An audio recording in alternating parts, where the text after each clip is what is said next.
was weighing like 297 pounds, and I had to make a change in my life.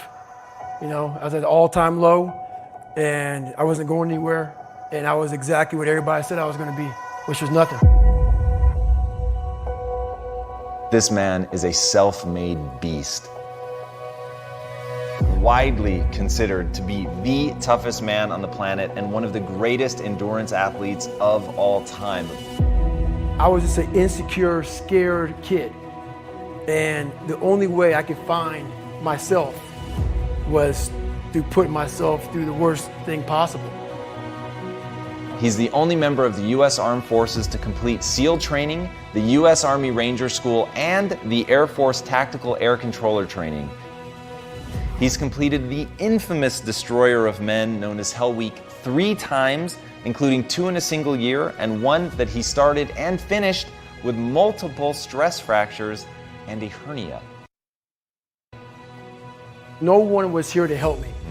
And the feeling I had every morning, I started shaving my head when I was 16 years old. And the feeling I had every morning, I looked in the mirror, was horrible. And I didn't want to feel like that anymore. And how I felt was a kid going nowhere, a kid that was scared. And most kids will accept that and look for help. But the best thing that happened to me, no one helped me. He served in combat in Iraq, was the bodyguard for the Iraqi Prime Minister. He once held the Guinness World Record for most pull-ups in 24 hours at 4,030. No one felt sorry for me.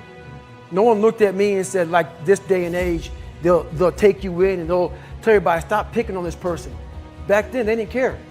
I had to build calluses in my brain the same way I built calluses on my hands. So I broke the Guinness Book of World Record for pull-ups a long time ago, but I failed at it twice. And I did 67,000 pull-ups in trying to break this record. So to do 4,030 pull-ups, I had to do 67,000 for training for that. He's run eight consecutive 100-mile races over 8 back-to-back weekends. He ran over 7,000 miles in a single year, and that is the equivalent of running 267 marathons. I saw myself as the weakest person God ever created. He had to have a goal. My goal was the only person that's going to turn this person around is me. The only way I can turn it around is put myself through the worst things possible a human being can ever endure.